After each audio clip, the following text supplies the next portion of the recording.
Let's get comfortable with the uncomfortable. Today on the Prenup Podcast with Meg MacPherson, CEO and founder of the publication and media brand The 16th. Welcome to the Prenup Podcast. I'm here with my wonderful friend, Meg. I was introduced to her by our mutual friend, Courtney. Yes. Who's an incredible realtor. Love her. And shout out. Helped you get this apartment, She right? found us this apartment. You and I met Courtney's birthday about a year ago, right? Yeah, we did. You had just moved to New York a few months before? I had been here about a year. Okay. By then. Yeah. So what brought you to New York?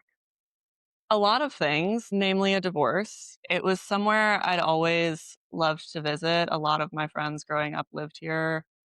I felt like I knew the city really well, but just sort of never got the opportunity to live here. And when I was living in Texas, which is where I moved here from, and was married, I was like, well, I guess that's just kind of something I'll never get to do. And I actually came here to visit said friends in the process of trying to decide whether or not I should ask for a divorce. And just about immediately knew. I mean, driving across the bridge from JFK felt like a freedom ride, and I hadn't even asked for the divorce yet. Oh, man. Okay. So let's get back into, I want to start at the beginning. So where were you born? I was born in Bermuda. What? I didn't even know this. This is amazing. Okay, island girl. Island baby. My parents I don't entirely know the story of why they lived there. My brother and sister are 9 and 10 years older than me, and were both born in Virginia. And my parents had a racehorse breeding facility in Virginia together. And I think they just had a lot of friends in Bermuda and went to visit once and were kind of like, I think we're going to buy a house here. That's amazing. And they lived there for 4 years. I was born on the tail end of those 4 years. I didn't live there for very long, so I don't have a ton of friends there. Yeah. But I mean, it's like a little fun fact. I was not expecting that. I also love that. Is that like straight up your birth certificate, Bermuda? Yeah. So when I want to get literally any legal document ever, and anything you have to use your birth certificate for, I have to bring 3 documents. Marriage for one. You have to bring your Bermuda birth certificate. Oh my gosh. You have to bring your certificate of an American birth abroad, because I was born to 2 U.S. citizens. So technically a U.S. citizen. Okay. So Bermuda. And then certain age, you guys moved to the States permanently. We moved to the States permanently. Again, unclear why. I think my dad wanted to live in Maryland. My mom didn't necessarily want to live in Maryland. That divorce is a whole separate story. So your parents married young, had your 2 older siblings. Not necessarily young. This was my mom's second marriage. Okay. And she had my oldest sibling, I want to say around 35. So she had me at 44. I love that. In Bermuda, in a hospital that had 1 maternity room, essentially 0 healthcare. Like, Bermuda does not have good healthcare. At 44 years old. Okay. I was a 45-minute labor and she was just a pro. But anyway, so he was her second marriage. She, for some context, comes from some pretty significant generational wealth. And she did the marry the other trust fund baby thing. She married a guy who actually had an art gallery in New York City, place in the Hamptons, big family name, etc. On paper, exactly who you want your daughter to marry. And he wasn't a bad guy. She was just bored. I think that's kind of all there was to it. She wanted to travel and he wanted to go to the Hamptons and garden.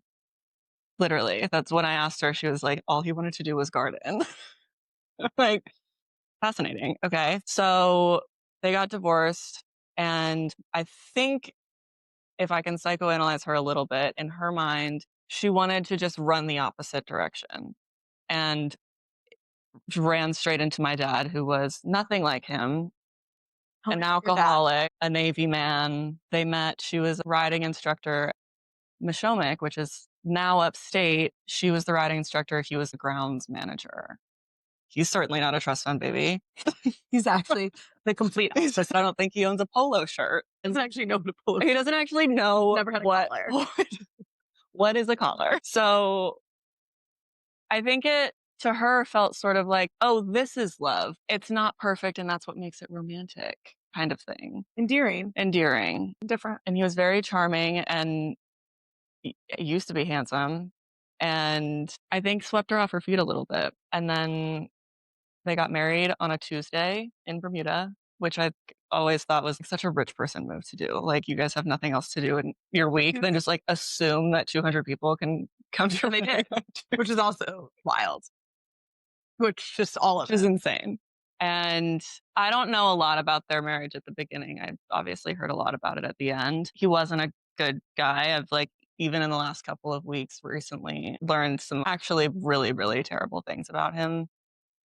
And he was at least emotionally abusive. No one will ever tell me whether or not he was physically abusive to her. I know he was physically abusive to my brother. The relationship he has with my other siblings are a little bit not my business, in the sense that like we aren't a family in that sense. The relationship I have with my siblings is like we may or may not see each other every 3 years at Christmas, and we talk once or twice in between then, and it's rarely pleasant. It's also got to be a thing with the age difference. It's an age difference thing. Probably grew up differently. It's a resentment thing, I think, a little bit. And I think it's just who we are as people, to be completely honest. I think it's how we were treated by both of our parents because it was very different. And so I was 2 and my mom asked for a divorce. And what I was told when I was sort of able to understand what was going on was, which was much later, I was a teenager. Yeah. Was not by my mom, but by somebody very close to her. And they made it a joke and they were kind of like, oh, your mom paid him off to not pursue custody because she got full custody, which is rare if the person isn't In jail. Yeah. So Even then. exactly. And so that a little bit put in my mind, oh, I'm like worth a price a little bit. It was very dehumanizing in that sense. And what I came to realize was she just gave him all of his alimony up front in pursuit of not pursuing custody. So that was their divorce. I stopped speaking to him when I was 11. It was a lot of like, I would call him like, I just won at pony finals. And he'd yell at me for not calling him more. And then one day I was like, Mom, what if I just don't call Dad anymore? And she was like, that's your choice, whatever you want to do. She was really good about not injecting her opinions on him to me. She wanted me to like have my own relationship with him and decide what that was going to look like for myself, which I really respect. But she was like, fine, don't call him anymore. And then we just never spoke again. When was the last time you spoke to him? I was 11. That is it. Yeah. Wow. Yeah. Okay, so that must have been a really hard transition out, but also maybe a relief. It was a slow burn. It was a lot of resentment, a lot of like, he's a bad guy, he abandoned me. You go through like the stages of grief a little bit without realizing like if somebody dies, they're dead, they're gone now. Yeah. He was like always in the ether. Like he's still alive. I just speak about him in the past tense. Did your mom get remarried after him again or no? To my knowledge, never. Not a single relationship since then, which was inspiring for a long time because like bad, like Totally. don't need no man. Love that.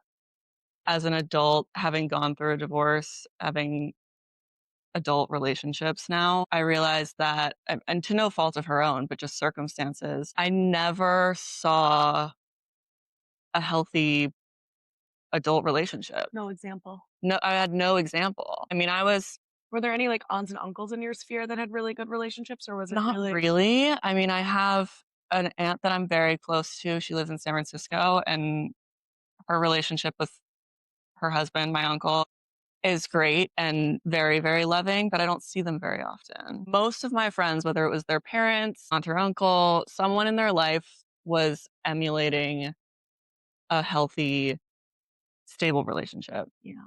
And it took me a while to realize, oh, I don't have that. And I would seek out friends who had dads, especially around. I would become very close to my friends' dads. You're trying to fill that void. Yeah. And maybe not fill the I want a dad void, but just to be around an adult man. Male energy. Yeah. Because you also didn't, at this point, your siblings are not living with you. So you No. have no male energy. It's just kind of you and your mom against the world. Yeah. which to your point, it can probably be empowering, but also draining.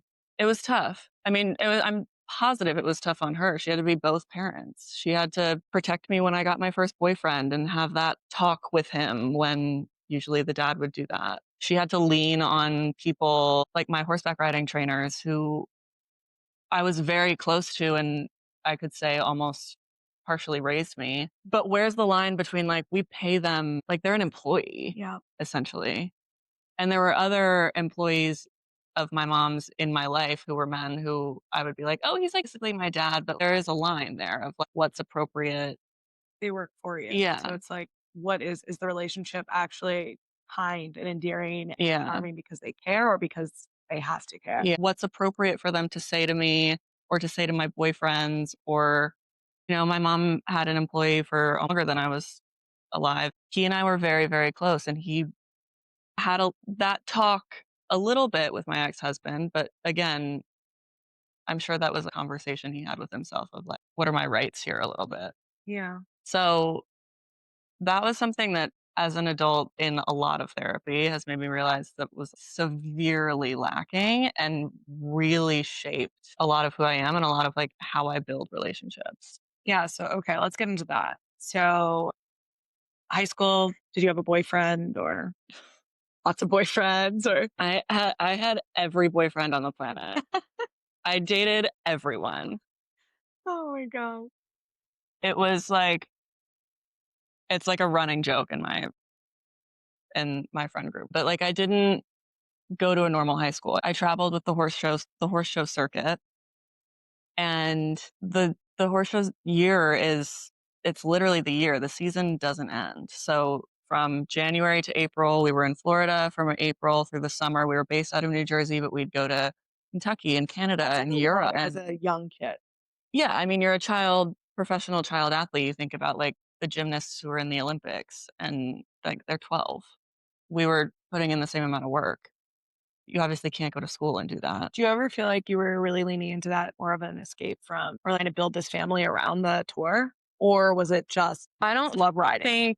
I don't think I was trying to escape, but I didn't know anything else. I was put on a horse before I could walk. My mom rode. It was just who I was. I was in third grade when I got pulled out of school to do everything online. And it wasn't uncommon for kids like me to do that. There were even programs they were like schools on wheels essentially, where the tutors would travel with the horse show. Okay, so then I don't even know this actually. Did you end up going to college or what did you? I took a gap year, traveled a lot. I lived in Australia and on Ischia in Italy. Oh my gosh.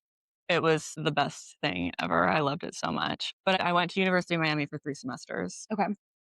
and got a summer internship with a very famous YouTuber out in LA and went out there, got hired full time after 2 weeks and just never went back to school. And how old were you? I just turned 21 when I moved to LA. Wow. Hmm. Okay, so fiercely independent. Fiercely, but very sheltered in this sort of bubble of the horse world. Mm-hmm. It's all we did. I mean, we traveled a lot. My mom did her best to sort of get me to see the world. Yeah. But all of my friends were horseback riders. I mean, we were the middle class family in that bubble. I mean, Wild. your best friends are on the Forbes 500 list, or their parents are. Yeah. It's a different world. Yeah, it's like living in a utopia.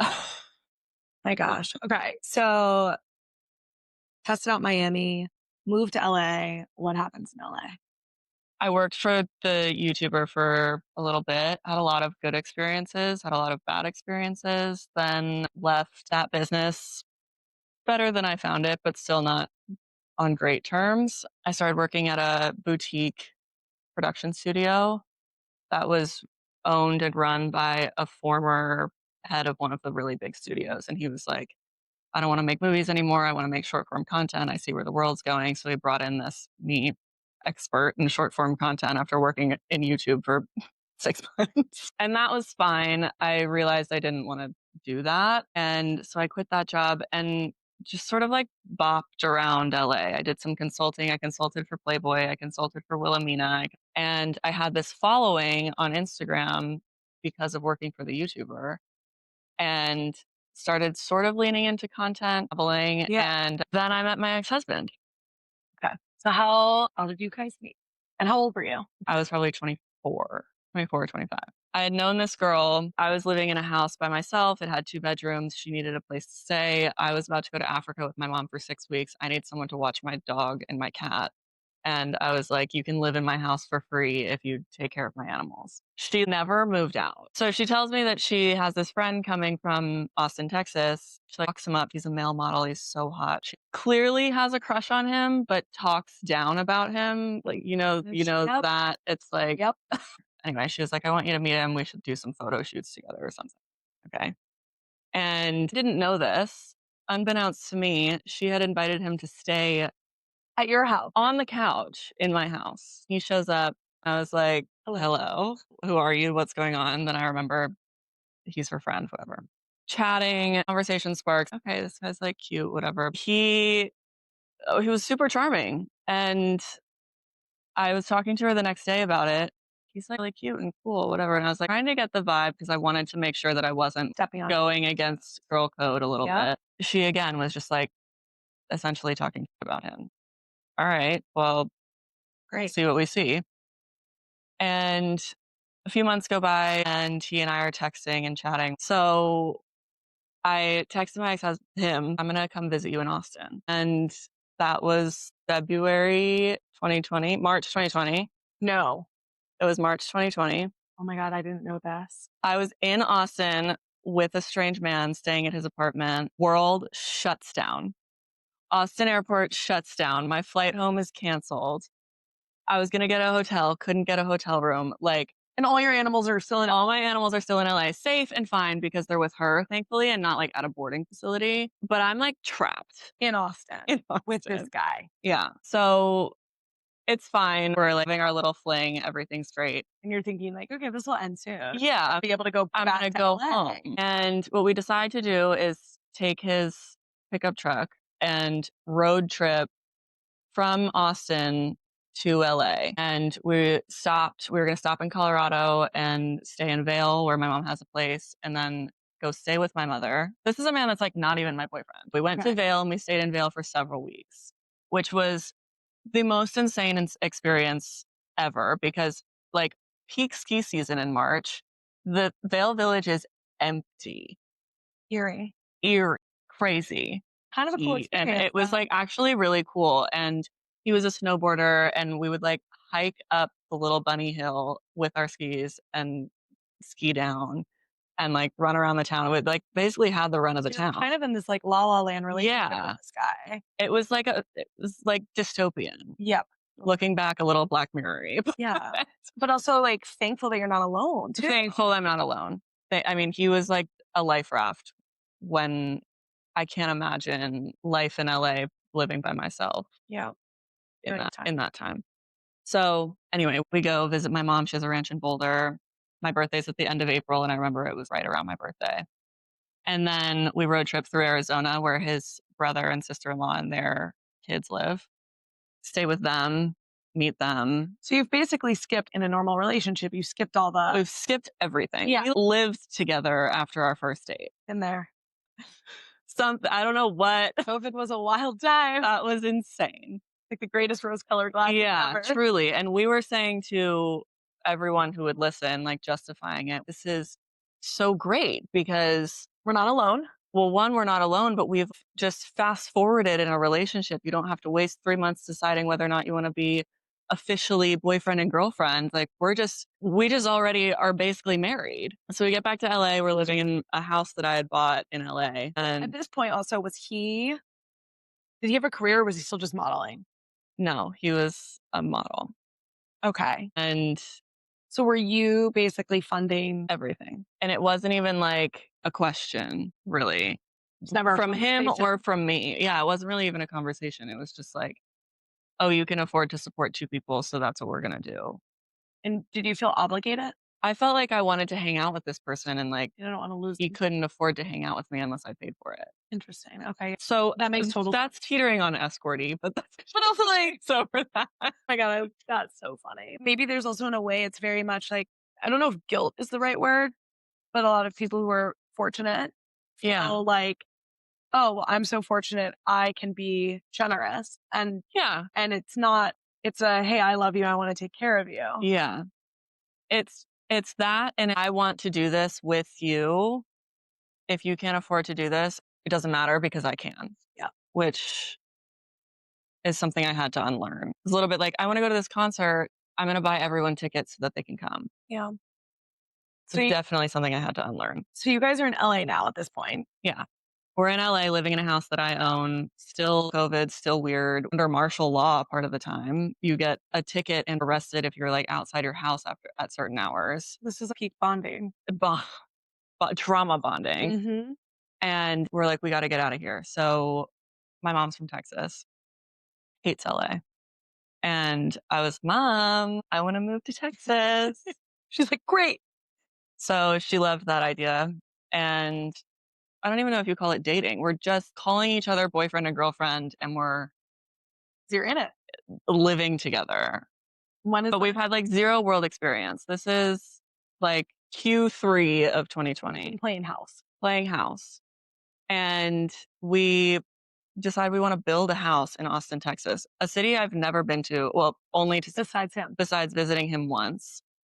He doesn't know very well, but I'm like in this like delusional bullet train to nowhere mindset. And we're going to buy a plot of land. We're going to build a house. We're going to get married. We're going to like do all of these things. We're going to start a business. So I convinced my mom, allow me to buy a piece of land and build a house. We moved to Austin December 2020 with the dog and the cat and the second dog by then because I bought him a black lab. Oh my God. COVID puppy. And we're living in a rental house. World starts opening up. I start meeting people, making friends. Building a community. Building a community. He decides he wants to become a firefighter. And I'm like, his dad was a famous, I guess, prolific firefighter in Washington State. Amazing. Like an actual hero. And that's hard training. That's not easy. Yes. He wanted to be a firefighter. He was going to the academy in Austin. He got kicked out of the academy for basically ego and being unteachable, which I could have told you before he even joined the academy. In this time, we also get engaged. Okay. And we start an Airbnb business together. Okay. We bought 2 of the 4 first ever livable 3D printed houses in the United States. And they were conceptual. It was like a little compound of 4 of them. We bought 2 of them, turned them into Airbnbs. And how we structured it was my mom bought them in an LLC that my ex-husband and I had almost equal shares ownership in the LLC. And my mom throwing money at a problem at this point. She was like, you don't have a job. You don't know what you want to do, but you want to be an Airbnb owner? Sure, whatever. Are you married yet? We're not married yet. Okay.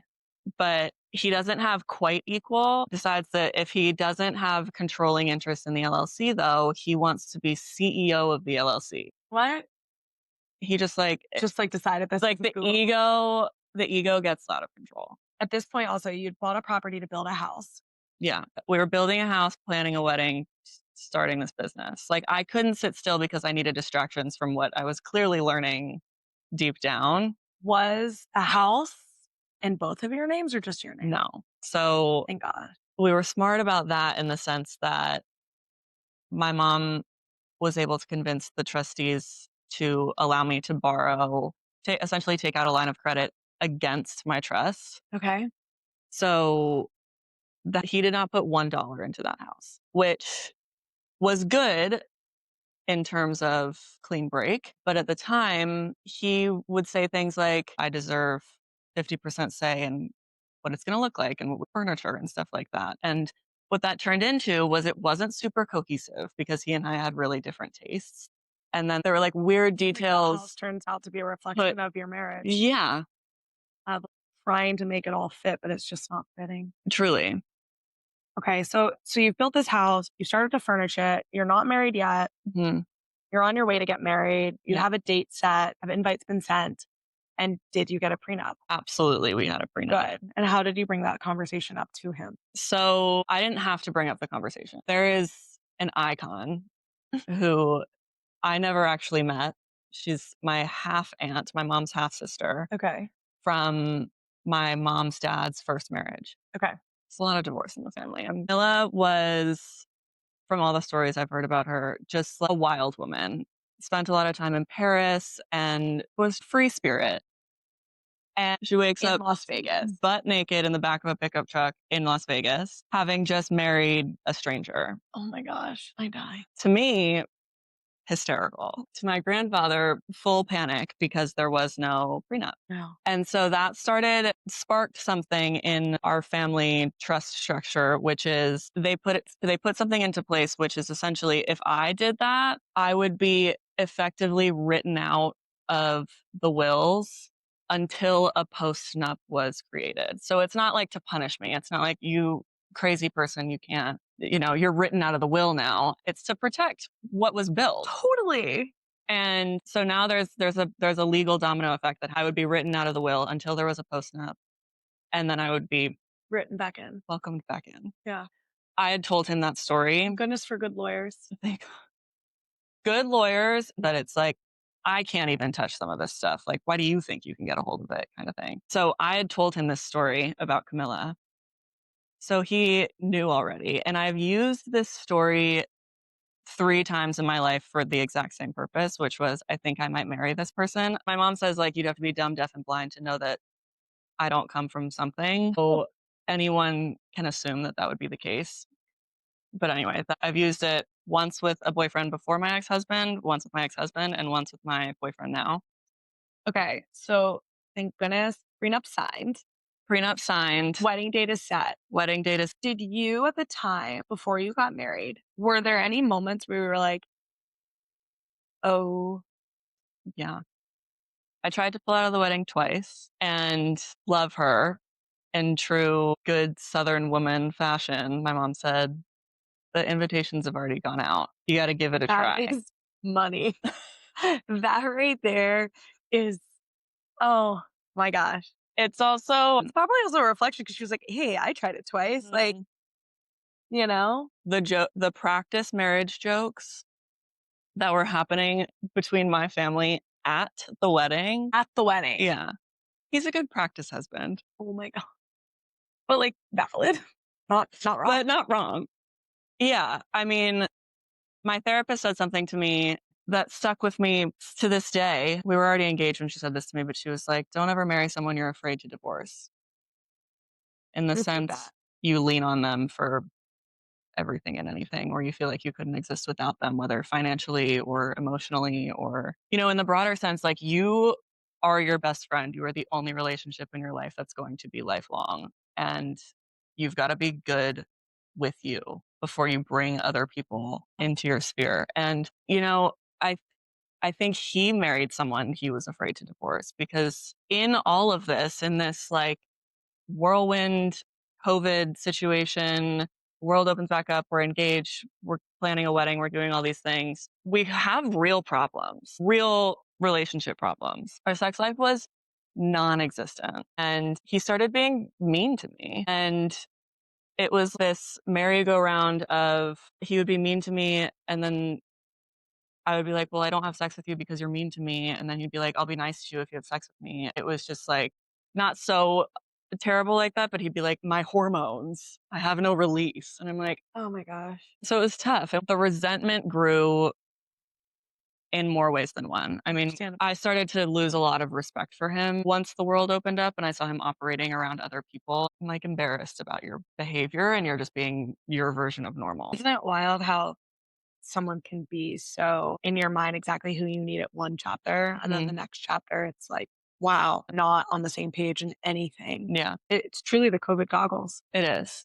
It is. It was wild. And also maybe also the difference between like your early 20s and a few years later of just I think so maturing. too. I think growth is a big part of it. And we grew apart Instead of growing together. and I think that's unfortunately kind of sometimes what happens. And I think something that isn't talked about enough in breakups and divorces also is it's really hard when nobody's done something that's traditionally wrong. He didn't cheat on me. He didn't hurt me. Nothing happened that was catastrophic that was like, oh, now you get a divorce. It was just this slow burn of unhappiness for both of us. And I lost myself. I had no identity. I had no sense of self. I was a shell of who I was and who I am now. And I sort of just folded in on myself. But I was so focused on like, just get to the wedding, just get Get it over with. that's Maybe it's cold feet. It's exactly. Maybe it's the stress of the wedding, all of these things. So how long were you guys married? like 6 months and not together very long before that. I think in total, we were together 3 years. Who realized that it was just not going to work? Or was it kind of this mutual, we are not meant to be together? And I think this is where the don't marry someone you're afraid to divorce thing comes in, because if he hadn't been so dependent on me financially, I think he would have left. I don't think he would have ever even proposed. Yeah. He had financial goggles. I had I want to get married and have babies because I want to build the family that I didn't have kind of thing. Totally. And we both, for our own reasons, just tried to ignore what was so obvious. And I think it wasn't fair to either of us to keep this going. Did you feel any pressure from friends that were getting married around you? Or what were the other pieces of the puzzle where you were like, Really? I'm going to go through with this? I was actually the first one of my close friends to get married. None of my bridesmaids were married. My sister is not married. I was kind of the first one to do it. I think I was in a rush for this family that I wanted to build and do so differently than how I was raised. Totally. I was the serial boyfriend, serial dater, always in a relationship. I was tired of that. I didn't want to do that anymore. I was tired of never getting over the hump of having anything really meaningful. And I was just like, got one. Like, I guess this will do. And then you factor in the COVID and the everything that just sort of exasperated the whole situation. Oh, man. Got into a really, really bad fight in the beginning of February. And my mom had bought a house down the street. And the conversation was, in our delusional little brains, even though the sex life was terrible, even though everything was bad, we were like, okay, 6 months after the wedding, I'm going to pull my IUD. And we had talked about that. And so as the 6-month mark was coming up and the things were still bad, and I said something to him like, it wasn't even like, okay, it's time. It was more like, hey, temperature check. Like, what do you think about me pulling my IUD? Should I make an appointment? Kind of thing. He went off. He was like, you are unstable. I'd never want you to be the mother of my children. Yeah, we have a lot of cancer in my family. And he was like, I wouldn't genetically, you're flawed. Yeah. Genetically, you're flawed? Yeah. Hit a nerve in him. And the first thing he went to was, Mean. how do I hurt her so she doesn't bring this up again? It was wild. It was one of the first times in my life that I had left my body and watched myself having this conversation. Oh. And so at the time, I was drinking probably a bottle of rosé a night by myself. It was not great.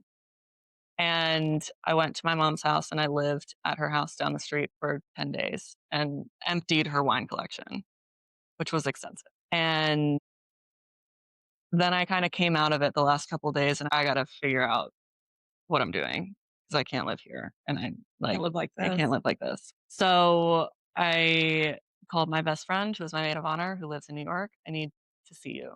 I need to come to New York. And I went home and then I told him I was going on a girls' trip. And I sat down on her couch in New York and just unraveled. And the only people that I knew in Austin were people who knew us as a couple. We didn't have any friends that were just our friends.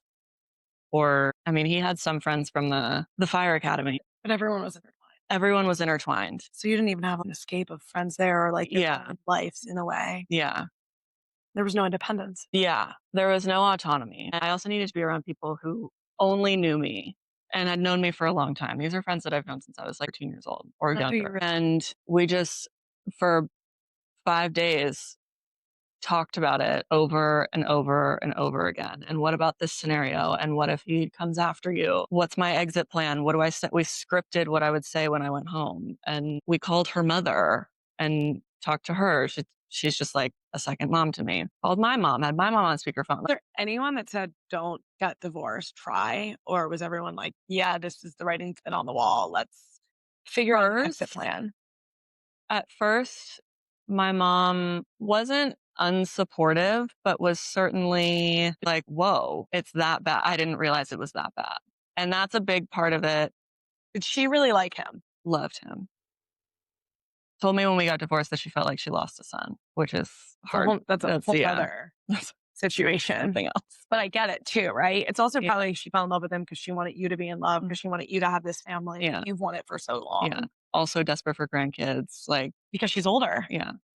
I feel that. Yeah. My mom had me at 40. There's like Yeah. that. So you get it. Yeah. Like, It's a guilty thing too. Because you're like, if I don't have kids early enough, you're Mhm. never going to be able to get that relationship with them. Absolutely. So it's weird. It's pieces of a larger puzzle that sometimes push you into ignoring red flags Mhm.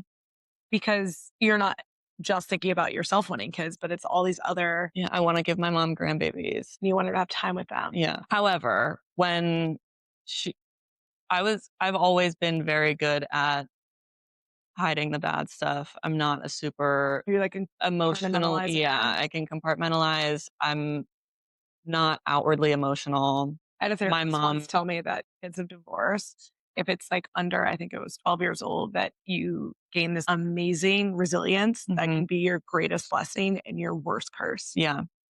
In the last year, there's a lot there of like things that affected me that I was always sort of like, this is here, but I don't think it's doing anything. Yeah, I don't want to deal with it right now. I'm fine. It's okay. But I'm not the person who is like going to friends being like, I'm struggling. Please help.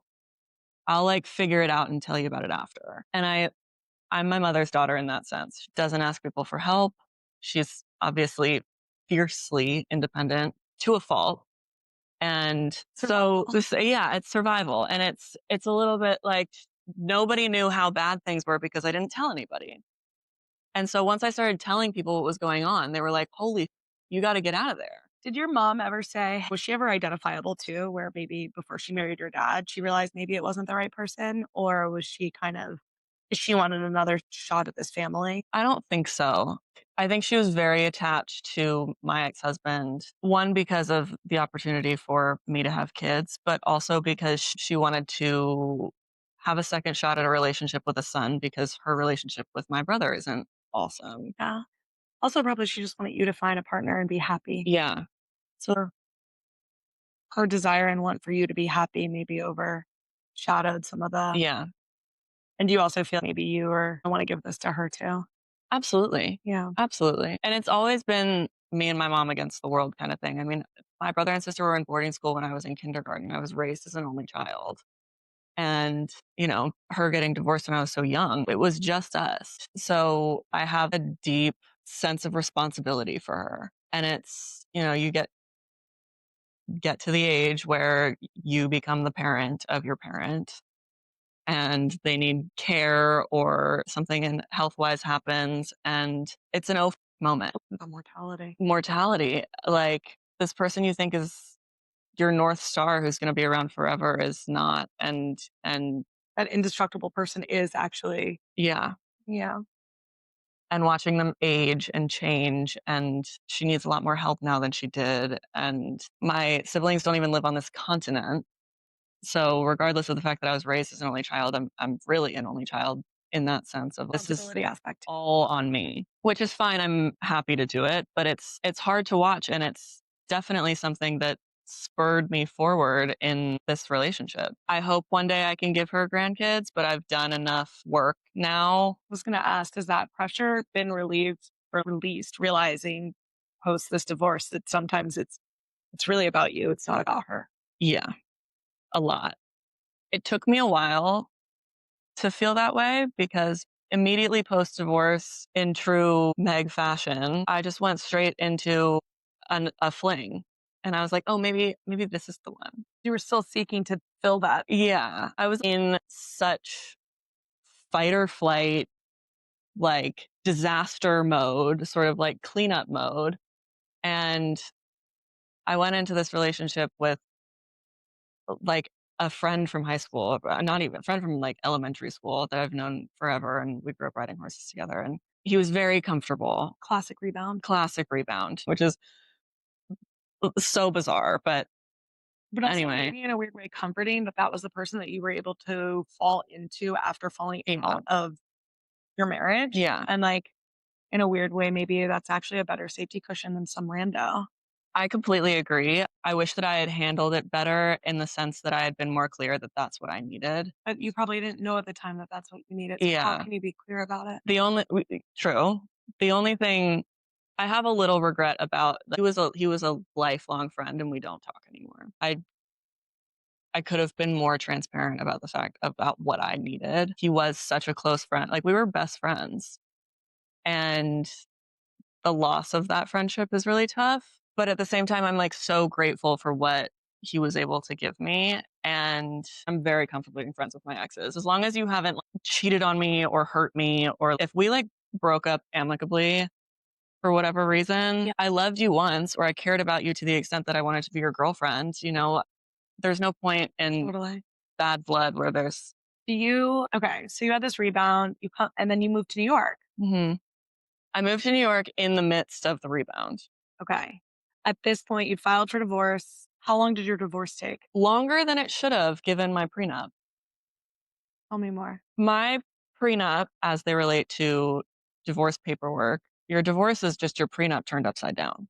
It's just, you have to refer to the prenup to write the divorce paperwork, and it's essentially copy and paste. We had been gifted a painting by our neighbor in LA, fairly well-known artist. It was worth probably 70 grand. It got lost in the move from LA to Austin. Very unfortunate. Happens. Wasn't insured. It was a gift. We didn't buy it. What are you going to do? We can't take out an insurance policy on it because it wasn't insured. Like, we move on with our lives.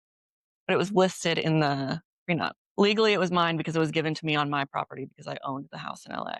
So it was listed under my property. Divorce comes, copy and paste, divorce papers. The painting is listed in the divorce paperwork because I didn't read it closely enough. So he's convinced that the painting exists and that he has a right to half of its value, which he is also convinced is $70,000, which is fine. I'm sure that's probably close, but there's no paperwork stating that. We never got it appraised. I didn't even have it framed.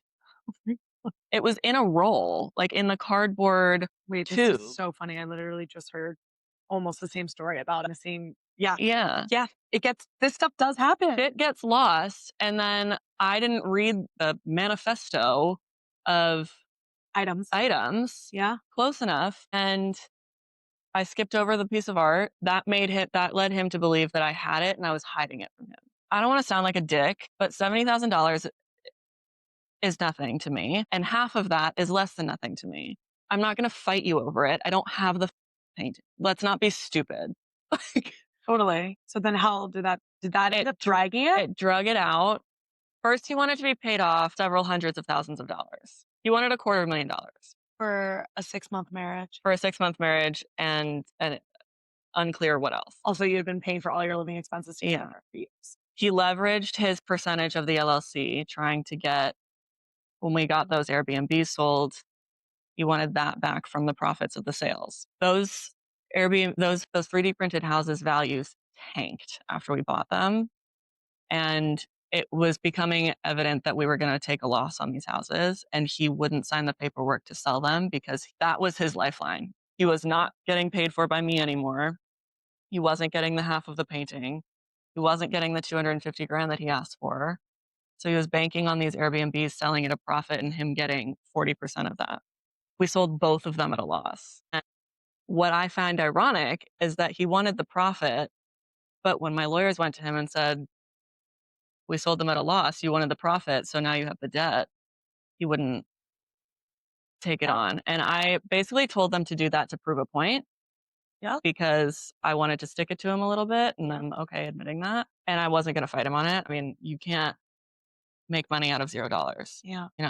There's nothing there for me to ask him for. How long did it end up taking from filing to divorce? I asked for divorce in February, and I signed the final paperwork in August, which is obviously fast. And I'm very grateful that there were no kids involved. And I'm so grateful that we didn't have any joint property or anything like that. But in my opinion, that's still too long.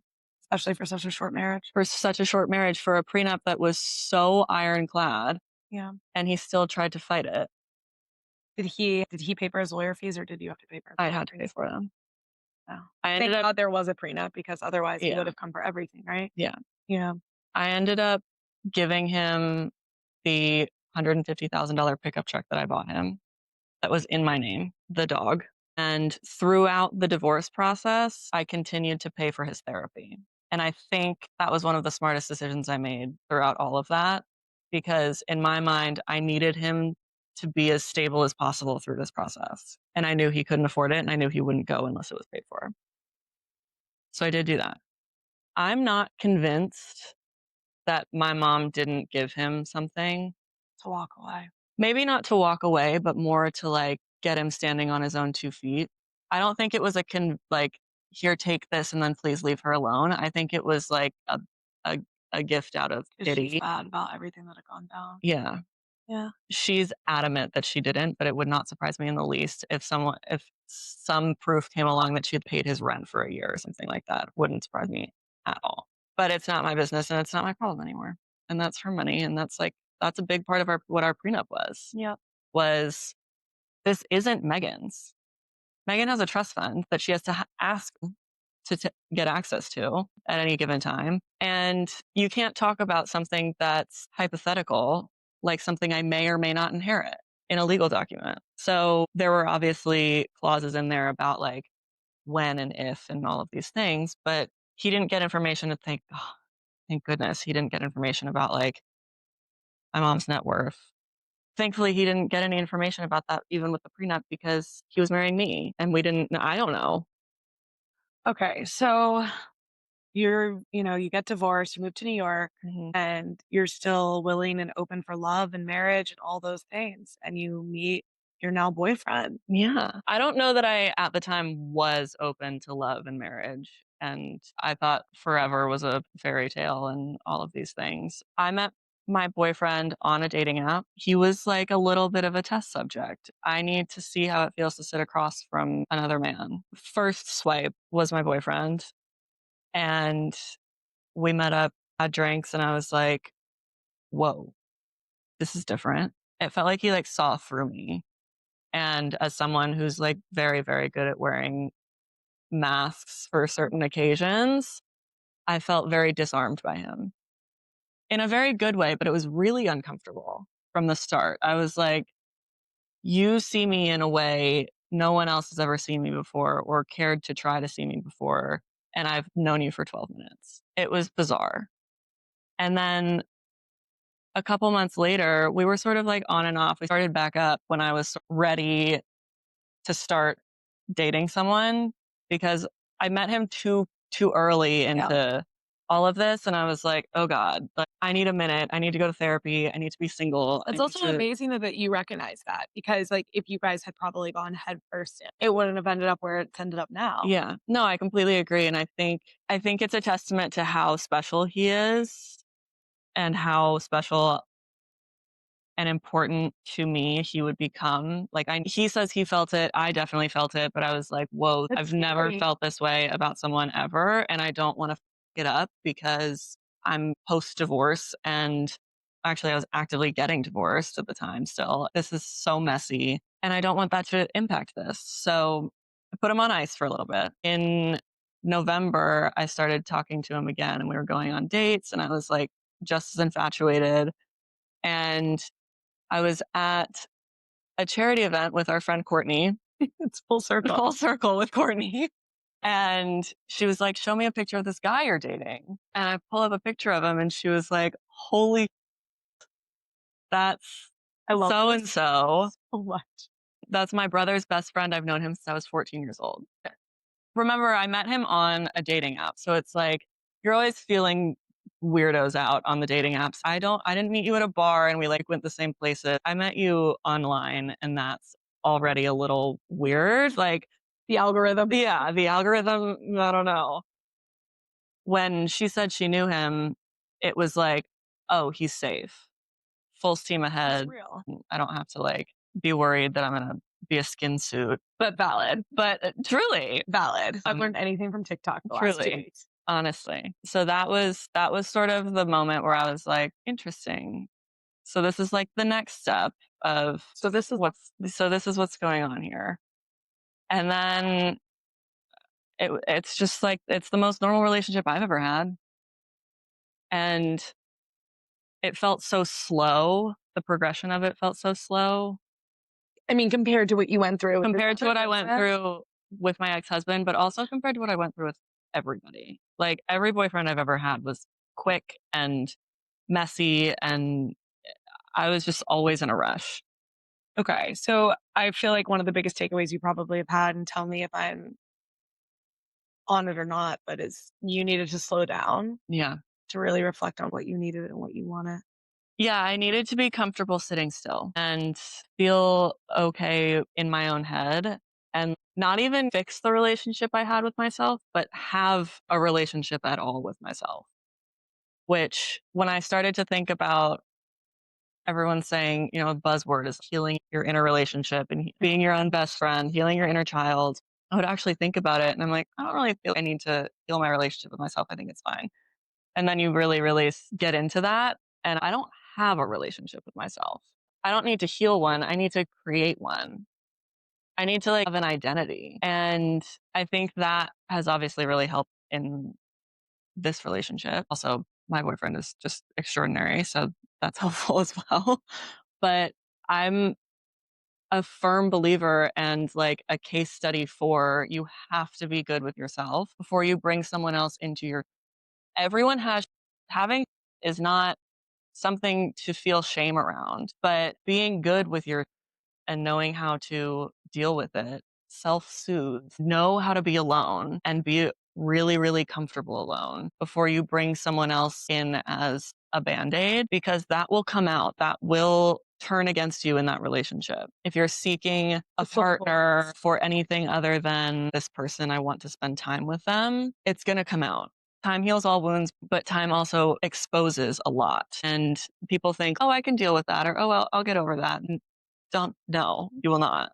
And it'll only make things worse when you feel trapped in a marriage. Okay. So we are going to end on that because that was like the greatest monologue ever. And I'm so excited to share it with other people.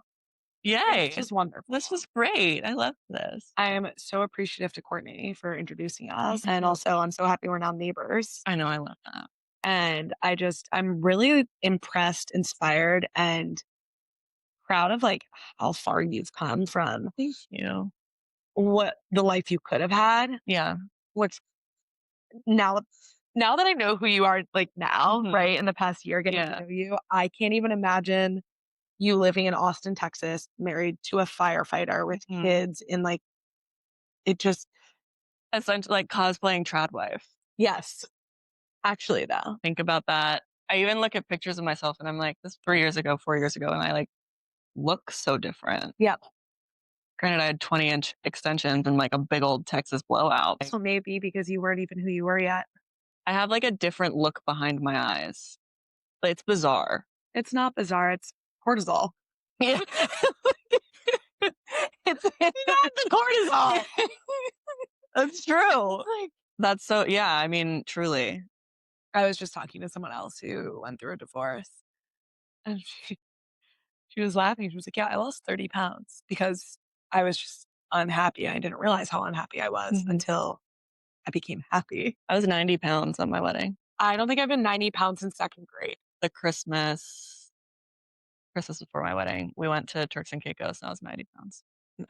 Well, I mean, what is it? The body keeps score. Yeah. That is so real. And my mom was like, you're anorexic. And I was like, no, I'm not. Leave me alone. What's wrong with you? Probably you're depressed. I was just depressed. And I see, there's like one specific photo and I literally look like a skeleton. It was bizarre. It was like the most insane. Okay, never back to that. Yeah, never back to that. Because you look great now. So you just keep doing what you're doing. Keep loving who you're loving. Okay. So I've been ending every pod with these. This is like a wonderful female artist, Zoe Pollock. Okay. And she gifted me this oracle deck. It's woo-woo, but it's like I love a woo-woo. very empowering and fun. I love that. She's just an incredible human. And I love her art. And these have been very on brand so far for everybody that's pulled. Perfect. So this is kind of Terrified. what we do. I just pick one. Yeah, just pick one. Which one is it? Protect. Hey. You know how you protect? You get a prenup. But like, actually, that's amazing. Okay. It's time to tend to what is most precious. Whatever first comes to mind is in need of your protection. It may be your money, your time, your energy, a child, or a secret dream. This is a call to identify what needs your care. Cuddling, warm drinks, and journaling are great, but sometimes a fierce and genuine love is required. This can be a call to justice or a reason for nurturing yourself until you are ready to unfold what you need. Everything in its right time. The lesson in the Scorpio is to endure, preserve, and to fiercely protect what matters most to you with unwavering determination. Wow. That's so cute. This is such an on-brand one. That's so on brand. Truly. I love it. Oh my goch, this was the best. This was so great. Perfect Friday. What a great Friday. Prenups for everyone. And prenups for everyone. Oh, So much nice.